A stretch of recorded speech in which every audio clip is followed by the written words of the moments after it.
First of all, I want to say how grateful I am to be here in this beautiful country.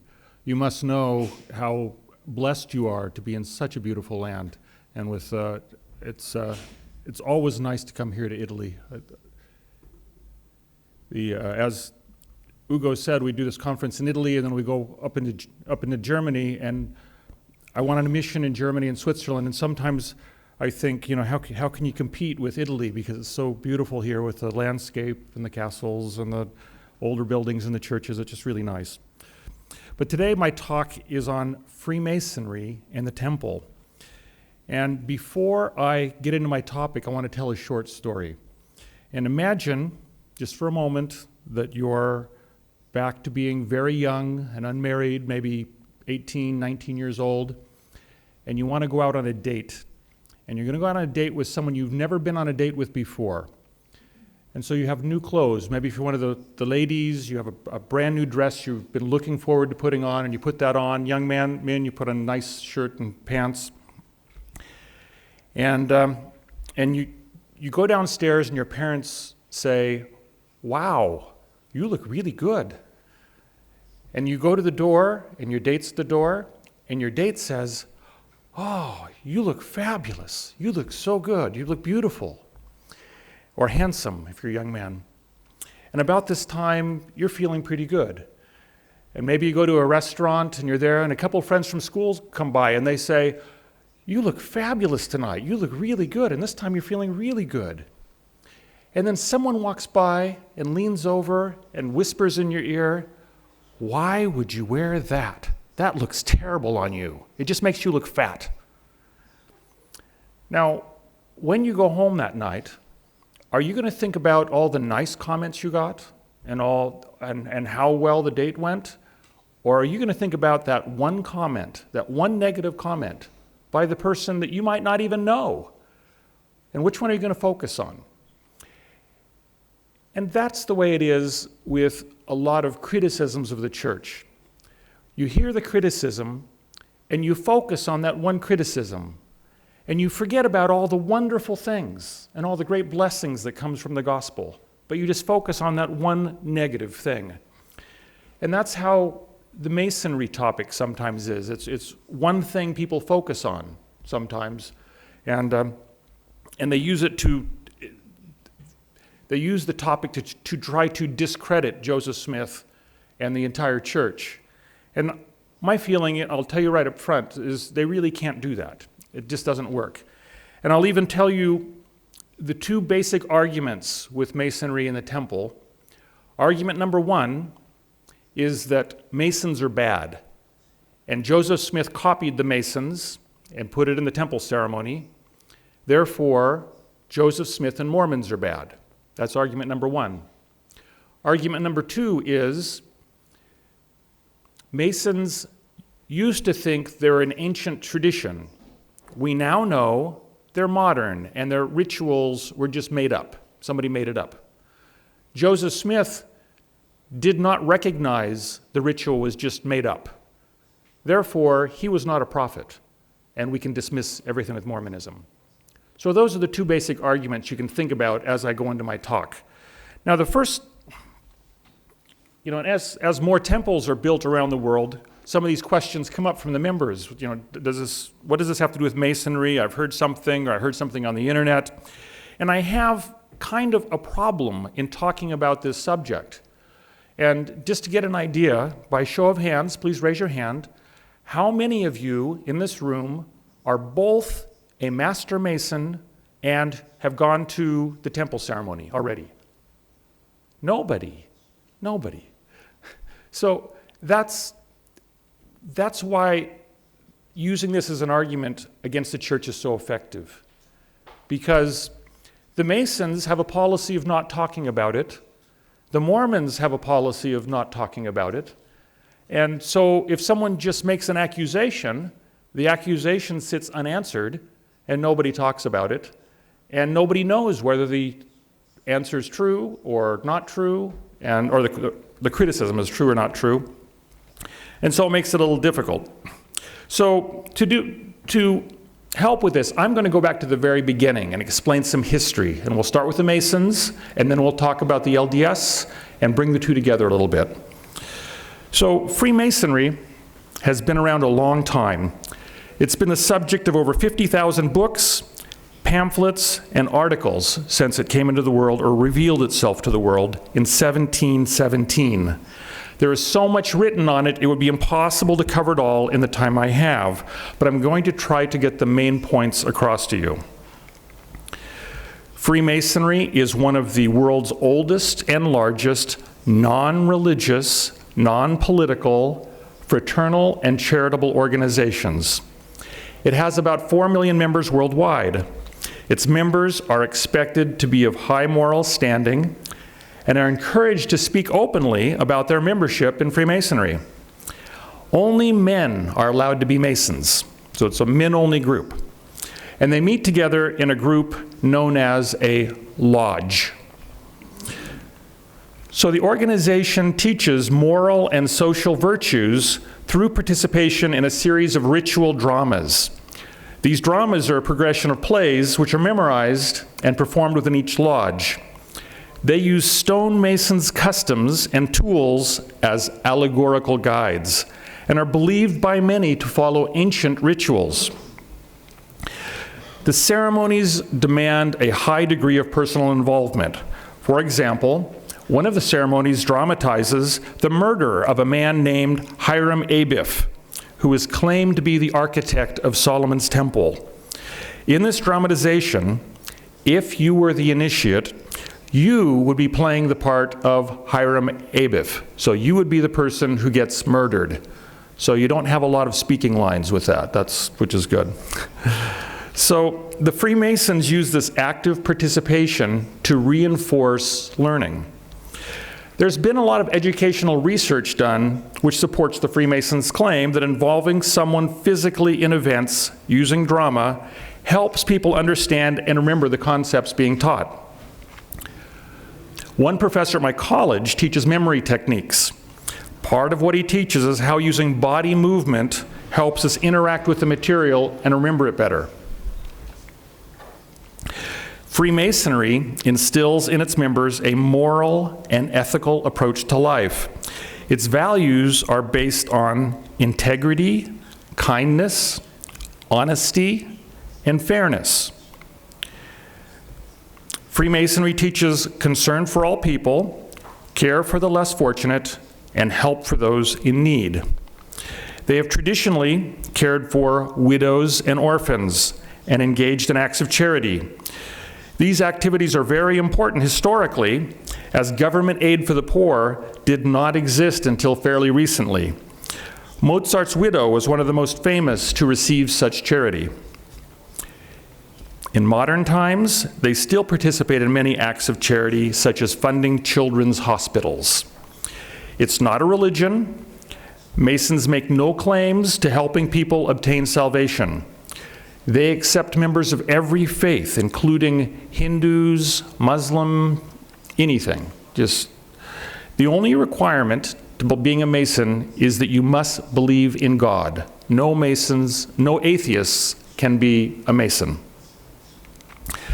Freemasons are supporters of law and order and have members who are considered people of high standing in the community. Notable Masons include several of the founding fathers of the United States, such as George Washington and Benjamin Franklin.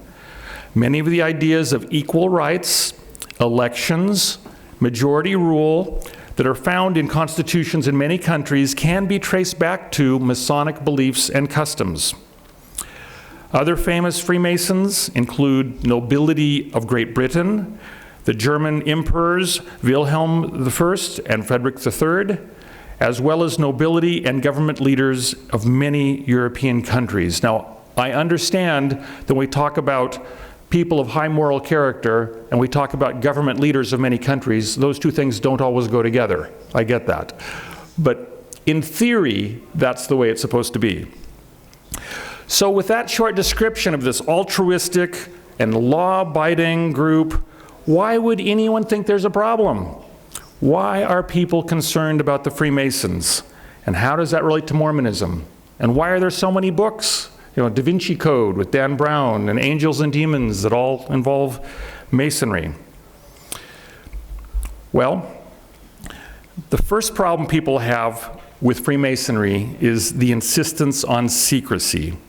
Even Joseph Smith commented, the secret of Masonry is to keep a secret. While Freemasons are open about who belongs to the group, they make promises not to reveal the ceremonies that occur within Masonry. The reason, in my opinion, they keep it secret is because they want everyone to experience for themselves the rituals and learn it. They don't want you to read it first and go. That would be like being invited to a surprise party, or being invited to your own surprise party. And say, on Tuesday, we're having a surprise party for you. And Perego is going to come, and somebody, Jack is going to be there, and Fred's going to be there. That's not a surprise. And you wouldn't have those same feelings that you have by just experiencing yourself. So what they want to say is, don't tell anybody what happens so that they can have the experience for themselves. You can read many of the rituals yourself in Masonic libraries. This book was written in 1866. It's called Duncan's Ritual of Freemasonry. But again, Masons believe the lessons learned through the rituals are best understood when personally experienced. The Masons have instances in their ceremonies where they remind the initiates about the importance of secrecy. These have typically been described as what terrible thing you would rather have done to yourself than to share this secret. I remember as a child making a promise of secrecy. I won't tell that secret.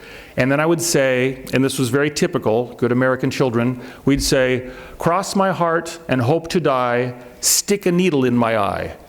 I'm not going to tell a secret. I don't know if they have similar things in Italian or not, but that's what we would say. Now, this gruesome child rhyme is very similar to the type of oaths within historic Masonry. Many opponents of Masonry, however, have claimed that these oaths are not oaths of secrecy, but oaths of vengeance and calls to violence. The second problem some people have with Freemasonry is its relationship with religion. There is no salvation in Freemasonry, and it is not a religion. They accept members of all faith. They encourage members to go to church, but with an emphasis on morality and a belief in God. Some have argued that Masonry is a pseudo-religion, and since it does not include Christ, it is evil. The Catholic Church has a particularly antagonistic relationship with Masonry. In the 18th century, there were condemnations by Pope Clement XII in 1738 and Pope Benedict XIV in 1751. In addition, there was a condemnation given by Cardinal Giuseppe Ferraio, Secretary of State for the Papal States in 1739. These condemnations cite the secrecy with which the Masons surround themselves, the oaths they swear, and suspicion of acting against the peace and good order of society. It is fairly certain that the Pope also suspected them of heresy due to their meetings where both Catholics and non-Catholics met together, which at the time was punishable by excommunication. It's not known for sure, but it's possible the first papal condemnation in 1738 came about partially because of the actions of Andrew Michael Ramsay. He was a knight who worked for the deposed King of England. He moved to France and tried to get people involved in Freemasonry. The French didn't seem interested in the group that focused around the work of stonecutters. Can you imagine the French? You're trying to start a group and they say, what do we do? Well, we're stonecutters. Well, I'm not a stonecutter. Well, we use these tools for stories. No, I'm not going to do that. So he made a famous speech which gave an entirely new history for Masonry. He put forward the claim that Masonry was not born of stonecutters in Scotland, which was what had been said before.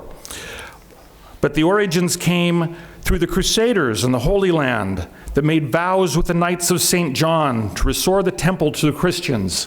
And suddenly there was a great interest in Masonry. It was alleged at the time, and many believe today, that the Knights Templar, many of whom were imprisoned and excommunicated from the Catholic Church on Friday the 13th, 1307, found sanctuary with the Freemasons in Scotland. And it was further alleged that the Templars shared the secrets of the Temple Mount with the Masons. And this narrative creates the tie that the Masons have with the Templar Knights that we see in many of the books and movies today. Allegedly, the Masons also offered sanctuary to some of the early Protestant reformers, which certainly would not have made the Catholic Church very happy. In Italy, I think you recognize these names, maybe. In Italy in the late 1800s, there was a nationalist movement which sought to take the secular power from the Catholic Church. Two leaders of the nationalist movement, Camillo Benso, Count of Corvara, and Giuseppe Garibaldi, were both Freemasons. So the Pope put out a string of papal bulls condemning Masonry in the hope of weakening these two men and retaining the Catholic Church's secular power in Italy. In modern times, an Italian Masonic lodge named Propaganda Due was involved in several scandals. I'm hoping I'm pronouncing the Italian at least sort of close, probably not, but hopefully. Had its charter revoked in 1976. However, the lodge continued to operate, but as a group not affiliated with the legitimate Ground Lodge of Italy. Many high government officials belonged to this pseudo-Masonic lodge. During the years the lodge was headed by this man, Licio Gelli, members of this lodge were implicated in numerous crimes, including the collapse of the Vatican-affiliated Banco Ambrosiano, the murders of journalist Mino Pecorelli and bankers Roberto Calvi, and in corruption cases within the national bribe scandal Tangentopoli. So the Grand Oriente d'Italia, the Masonic Grand Lodge of Italy, took disciplinary action against the members of this lodge and erased the Propaganda Due lodge from its rolls. They were all excommunicated. They'd already been kicked out before they did this, but then after they did this, they erased their names as if they had never been members of the Masonic Lodge. And they did this because it violated the values of Freemasonry. But from these examples, we can see why there's a historic antagonism between Masons and Catholics, it's especially problematic here in Italy. Among Protestants, there's a mixed view on Masonry. The anti-Masonic rhetoric comes from the fundamentalist evangelical Christians who believe that Freemasons should be regarded as part of an evil organization devoted to the occult. Now, there's no evidence of this at all, but the criticism started in the 1800s and was repeated to this day. In the German countries, there were problems with a non-Masonic group in Bavaria known as the Illuminati. Has anyone here heard of the Illuminati before? Yeah, it's in lots of books and movies.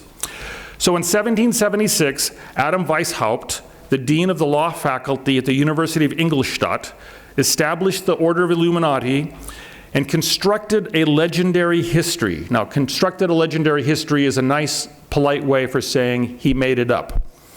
But it traced the origins of the organization back to Persia 1,000 years earlier. But unlike Masonry, which tries to remain non-political, Weishaupt planned to utilize his organization to overthrow the Kingdom of Bavaria and replace the monarchy with a form of republican government. So the crime of the Illuminati is that they were Republicans, or they wanted a Republican government. A year later, Weishaupt became a Freemason in Munich, and he began to recruit heavily among the Freemasons for followers. But then in 1784, the group was discovered and banned from Bavaria along with the Masons. The aggressive police measures where they were either arrested or banned and expelled from the country dissolved and eliminated the Illuminati.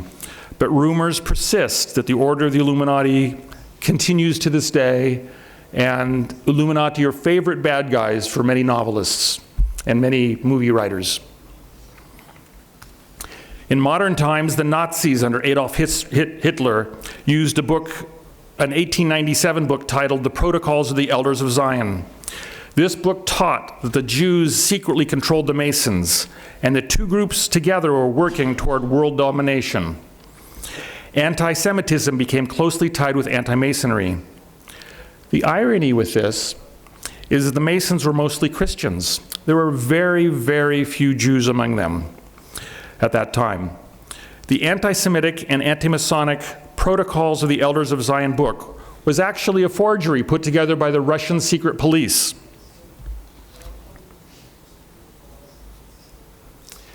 Nevertheless, it became a central part of Nazi propaganda, and it's still read in many countries today, especially many of the Middle Eastern countries. When cities were captured by the Nazis, within 24 hours, the SS would burst into Masonic lodges, gather up all the books and the records, and send them to Berlin. The Nazis were hoping to learn the ancient mysteries of the temple, and they believed that the Masons were hiding that from the world. When the Russians then captured Berlin, they captured the Masonic libraries, and they shipped them off to Moscow, also hoping to find the temple secrets the Masons had been hiding from the world. Well, the libraries were not returned until the year 2000, and no great secrets or scandals were discovered in the books at all. They just found out who attended what meeting and who was behind in their dues, and not much. So in America, Freemasonry was very popular for a time, but it fell out of favor in 1826 when a bricklayer named William Morgan threatened to expose the rituals of Freemasonry. He was going to publish a book, and Mr. Morgan suddenly disappeared and was presumed murdered. But his publisher went ahead and published the book anyway. There was a huge public outcry of people who were sure the Masons had killed Mr. Morgan, and maybe they did. We don't know. No one knows for sure. But it actually led to the creation of a political party whose sole purpose was to get rid of Masons. It was called the Anti-Masonic Party. And one of the main writers for that party, he wrote the newspaper for the party, was a man named W.W. Phelps. And he was the journalist for the anti-Masonic newspaper. And he later joined the church and became a scribe for Joseph Smith, and at one point became the assistant president of the church. The widow, there's W.W. Phelps. The widow of Mr. Morgan, Lucinda Morgan Harris, also joined the church. And some believe she was sealed to Joseph Smith, although the evidence of this is uncertain. This brings us to the connection with the story of the Mormons. The Saints had suffered much, the mobs of far west Missouri. They escaped back east across the river to Illinois, where they built the city of Nauvoo. Joseph Smith was looking for a way to protect the members of the church from their non-Mormon neighbors, and he became interested in Freemasonry. As part of their ceremony, the Masons take an oath to protect and care for each other. And it seemed the perfect solution. The Saints would all become Freemasons, and they would fall under the same protection of their Masonic non-Mormon neighbors. And at the same time, maybe they could learn these ancient rituals of Masonry, which were at the time believed to be from the Temple of Solomon. The Apostle John Widsoe later wrote that Joseph Smith was initiated into the Masons to foster the spirit of brotherhood and to lessen the mob persecutions to which the church had been subjected in Ohio and Missouri. Ultimately, Joseph's attempt to win sufficient friends through Masonry to stop persecution failed, obviously. It is alleged that Joseph gave the Masonic cry of distress during his martyrdom, and yet his non-Mormon Masonic brothers did nothing to help. And it's likely many of those non-Mormon Masonic brothers were in the mobs that killed Joseph Smith. And this made Brigham Young very angry, and he later said that those Illinois Masons, he said of those Illinois Masons that Joseph and Hiram were put to death by the Masons. And we know he was only referring to those Illinois Masons because Brigham Young retained his Masonic membership even as he went to Utah, but he was very angry at the Masons at that time. So at this point, many LDS members question how Joseph Smith and the Nauvoo Mormons could join Masonry when the Book of Mormon clearly states that secret combinations are of the devil. Masons keep their ceremonies secret. So therefore, they are a secret combination. Isn't that right? Even Martin Harris, who was an anti-Mason himself, he belonged to the anti-Masonic party too. He took out an advertisement in the local newspaper for the Book of Mormon, and he called it the New Anti-Masonic Bible. So one of our Sunday school guys, forgive me, this is in English, but I'll read it. The Guide to the Scriptures defines secret combinations as an organization of people bound together by oaths to carry out the evil purposes of the group. In 2 Nephi 9:9, speaking of the devil, it says, "He stirreth up the children of men unto secret combinations of murder and all manner of secret works of darkness." In conference, Elder Melvin J. Ballard said, "The Book of Mormon teaches that secret combinations engaged in crime present a serious challenge, not just to individuals and families, but to entire civilizations. Among today's secret combinations are gangs, drug cartels, and organized crime families. The secret combinations of our day function much like the Gadianton robbers of Book of Mormon times. They have secret signs and code words. They participate in secret rites and initiation ceremonies. And among their purposes are to murder, plunder, and steal, and commit whoredoms, and all manner of wickedness contrary to the laws of their country and also the laws of God." So if we compare these prophetic warnings with the Freemasons, they don't really fit the definition of a secret combination. Freemasons as a group do not plan murders. They plan how to fund hospitals. They do not plan to overthrow the government. That would be groups like the Illuminati, who are not Masons, at least not a recognized Masonic group. Freemasons don't plunder, steal, and commit whoredoms. In fact, they teach against those things, and they expel members who engage in those activities. So on December 29th, 1841, the Nauvoo Masonic Lodge was organized. On March 15th, 1842, Joseph Smith was initiated as an apprentice.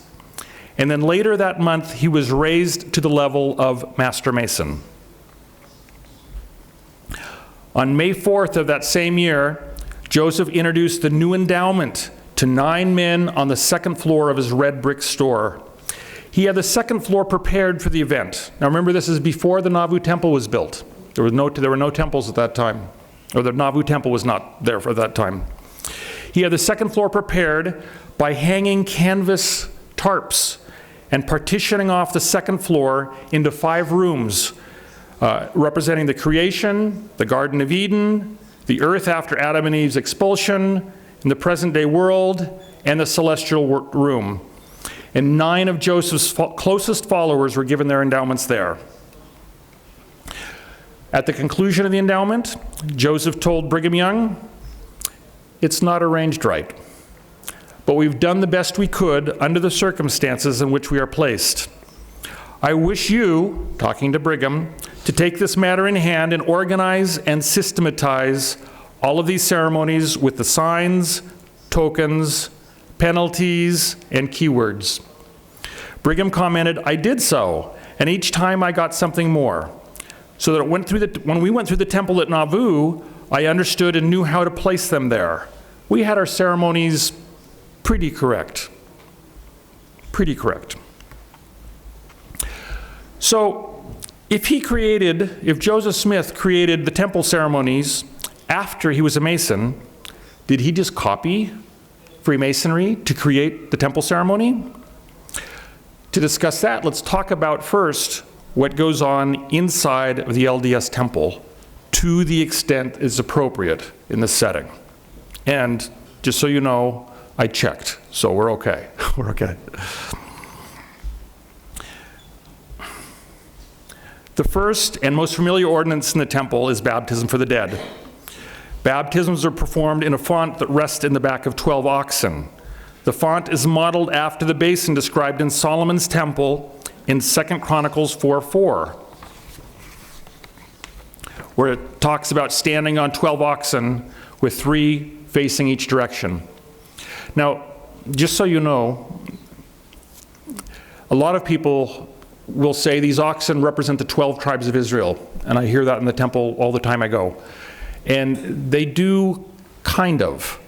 I mean, when I was growing up, I thought, oxen, yes, they pulled ox carts, taking the pioneers across the plains. Of course they're oxen. But no, it comes from the Bible. And the Bible describes the oxen. And the ox is the symbol of the tribe of Joseph, Ephraim. And so symbolically, we have Joseph, or Ephraim, going out to the 12 tribes of Israel to bring them back in for salvation. So that would be my interpretation of the oxen. You can interpret it differently if you'd like, but that's how I feel. And that I get that interpretation from Matt Brown and his book, Symbols in Stone. So we do baptism. The second ceremony in the temple is the washing and anointing ceremony, where one is symbolically washed and anointed. This is recorded in the book of Exodus, chapter 40, verses 12 and 13, where it says, "And thou shalt bring Aaron and his sons unto the door of the tabernacle of the congregation, and wash them with water. And thou shalt put upon Aaron the holy garments, and anoint him, and sanctify him, that he may minister unto me in the priest office." The third thing that happens in the temple is the endowment ceremony, where through film or personal dramatization, one symbolically falls from the presence of God, makes covenants to follow God in Jesus Christ, and eventually returns back to the presence of God. Fourth, there is the sealing or marriage ceremony, where couples are sealed to each other and where parents and children are sealed to one another as families for time and all eternity. So how does this compare with Freemasonry? In Freemasonry, there is no baptism. In Freemasonry, there is no confirmation. In Freemasonry, there is no washing and anointing, except for one very obscure rite, one very small group. In Freemasonry, there is no sealing. In Freemasonry, there is no concept of work for the dead. In Freemasonry, there is no salvation through Jesus Christ. Most of what goes on in the temple has no resemblance at all to anything Masonic. There are, however, a few small similarities that I'll go over. Now, many of the early saints who went through the Nauvoo temple were already Freemasons. Remember, Joseph Smith wanted everyone to become a Freemason so they could be protected by their non-Mormon Masonic neighbors. And Freemasons included people like Brigham Young, Willard Richards, William Marks, Hiram Smith, and Heber C. Kimball. They believed that Freemasonry was an apostate form of temple worship from Solomon's temple.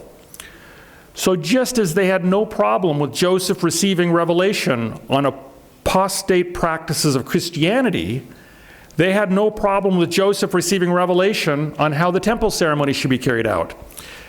They didn't seem to believe the temple ceremony was simply borrowed from the Masonic ceremony. They didn't believe that.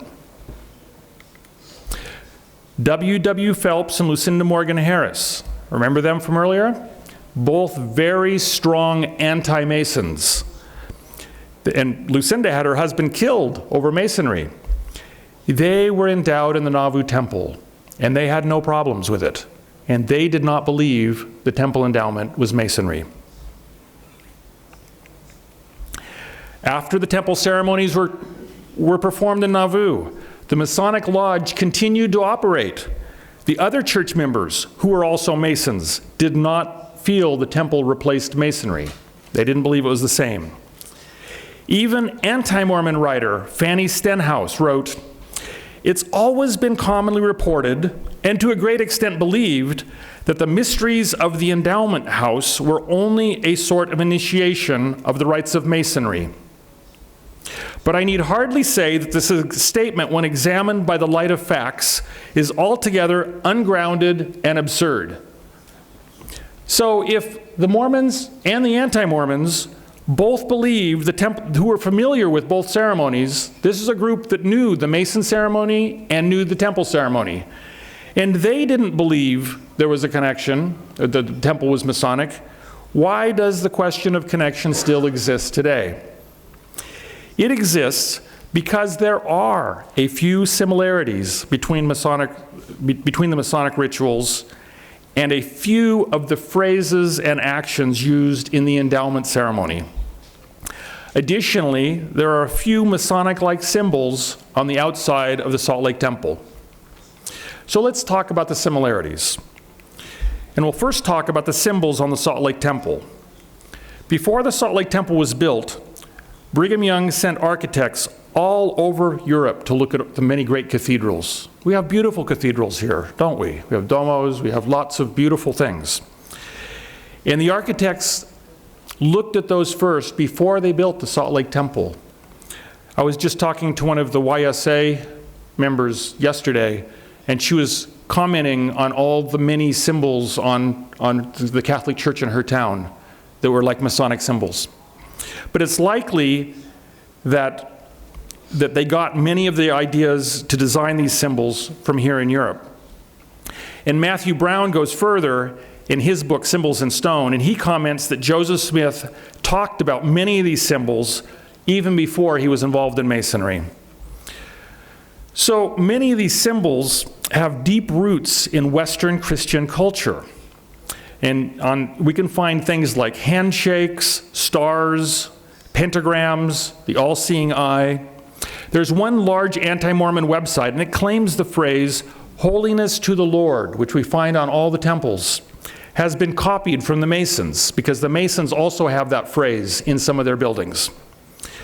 But that phrase occurs several times in the Bible, always in connection with temples. So I think it's much more likely the Bible, or God, was a source for that phrase than the Masons. It's much more likely. So let's talk about the ceremonial similarities. The temple endowment ceremony is presented as a ritualistic drama. The Masonic ceremonies are presented as a ritualistic drama. So in that general form, they're similar. The endowment ceremony starts with the creation in the Garden of Eden and moves us into God's presence. The Masonic ceremony focuses on the murder of the architect of Solomon's temple. So they're not similar at all there. Now there's some critics who have written, aha, there's the Garden of Eden in the Mormon temple ceremony.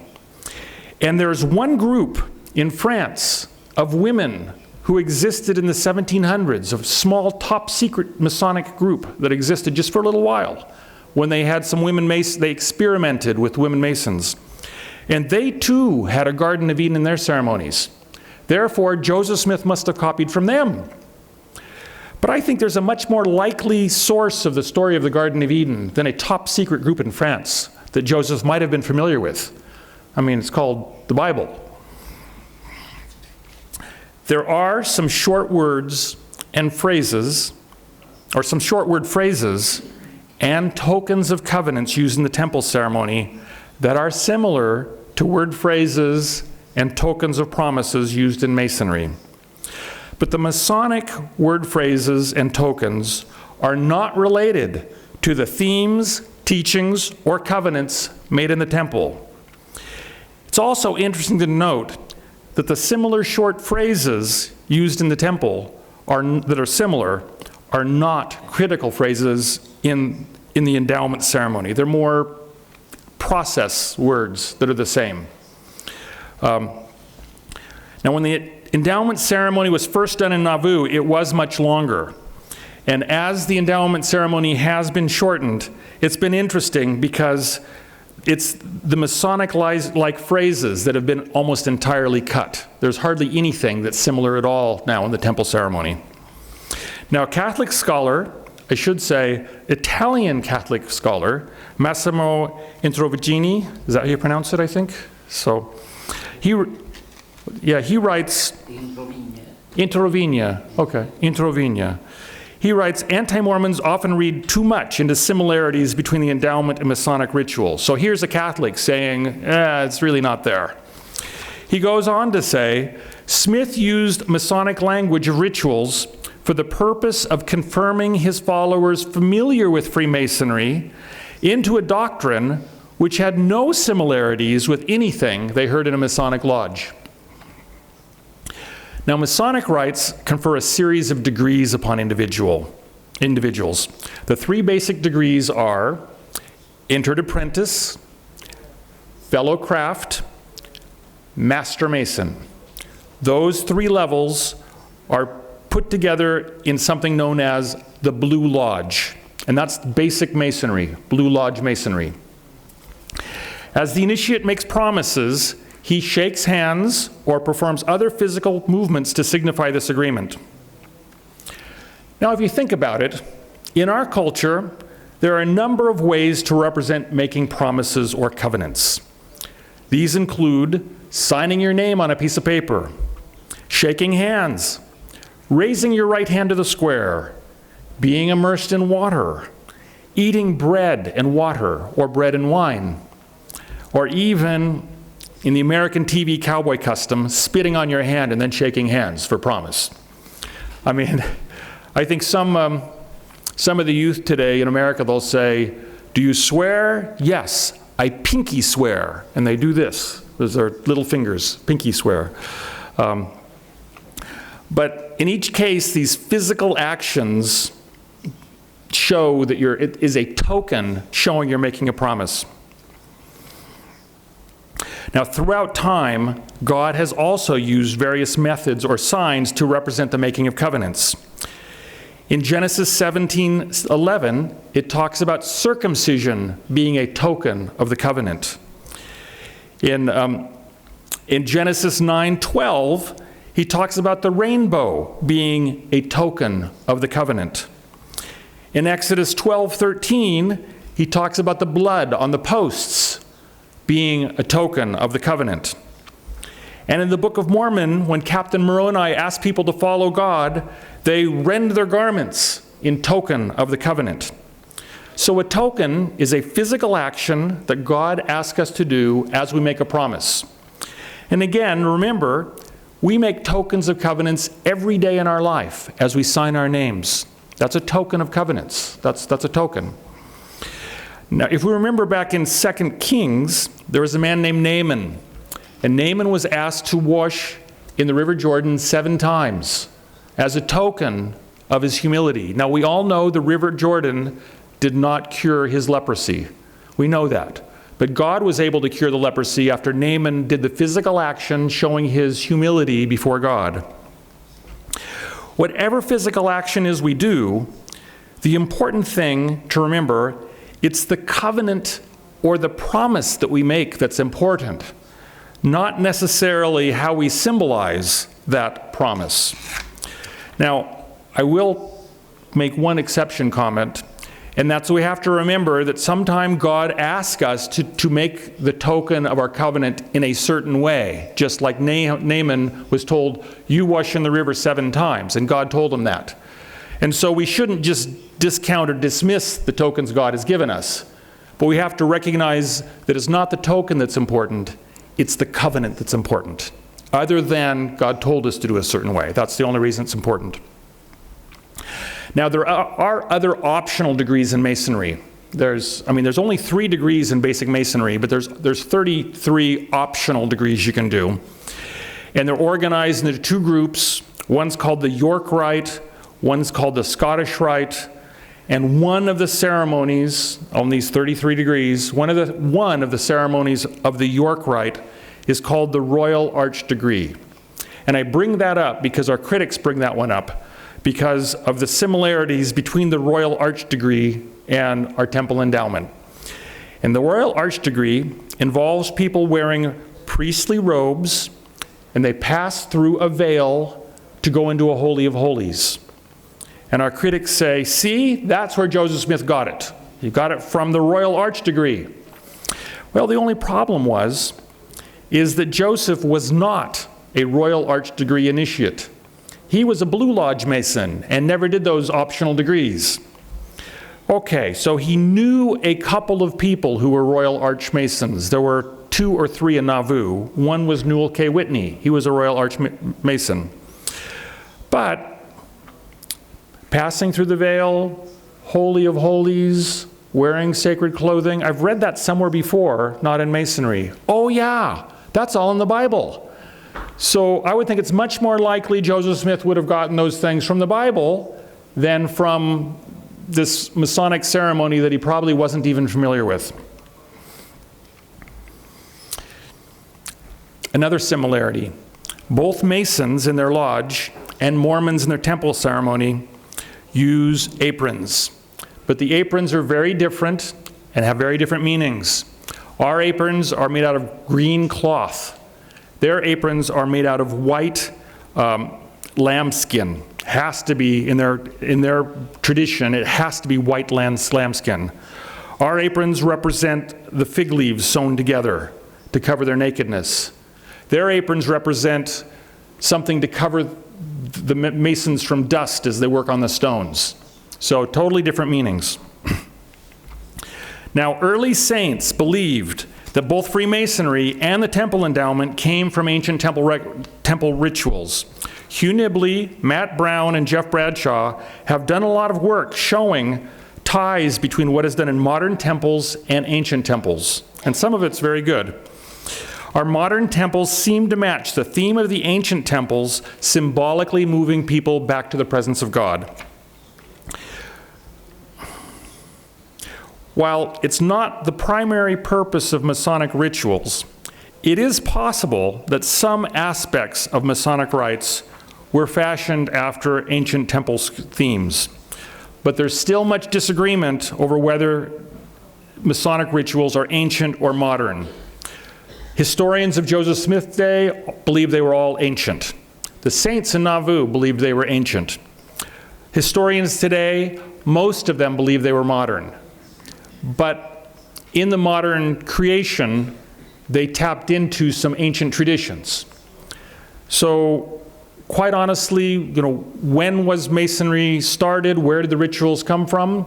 I've read a number of books by some very prominent historians of Masonry, and they all say the same thing. We don't know. Nobody knows. The records are gone. We don't know where Masonry came from. We do know there's records that date back to about 1300. And from 1700 forward, we have better records, but otherwise nobody knows. So lastly, in the temple, we make covenants to follow God. Greg Kearney, a master Mason and good Latter-day Saint, pointed out, the endowment is revealed doctrine necessary for the salvation of the saints. It teaches us God's relationship to man, our duties, and our responsibilities. He clarifies we have the endowment, which is the message, and we have the ritual of the endowment, which is the messenger. The ritual has changed from time to time, while the endowment has not. If you think about it like a baptismal service, we have a baptism where we make our covenants, and we have a baptismal service where we have 2 talks, 2 prayers, and a hymn, and maybe a musical number. If we change the hymn, or we put both talks in front of the baptism, or one before and one after, or both after, it really doesn't matter. The important thing is the baptismal service, the ordinance, the time of making covenants. So did Joseph Smith use some words and symbols from Masonry to create the temple ceremony? Possibly. I would say probably yes. But only a very small amount. And only things that were form and not substance. In other words, only transitional words, not not the covenants. No covenants. So did Masons use words and symbols from Solomon's temple to create their Masonic ceremonies? Or is Masonry purely a 17th century creation? Nobody knows. But it doesn't matter, because the claim that Joseph Smith borrowed the entire temple ceremony from Masonry, whether created in the 17th century or anciently, is clearly false. While there are a few similarities, the entire purpose and intent is different. Instead of believing that Joseph Smith copied the ceremony from the Masons, it makes much more sense to say that Joseph Smith got the temple ceremony from God. And maybe some from the Bible? I don't know. Directly from God, from the Bible, same thing. And Masonry, got it from the Bible. Did they get it from Solomon's temple? I don't know, maybe. I have personally witnessed the influence and miracles of God within the walls of the temple, and the power that keeping the covenants that we make there has had in my life. The temple creates a sacred space where we can worship God. And as we participate in temple ordinances, we set ourselves on the path to return to Him, blessing our lives and blessing our families. And I say this in Jesus' name, amen.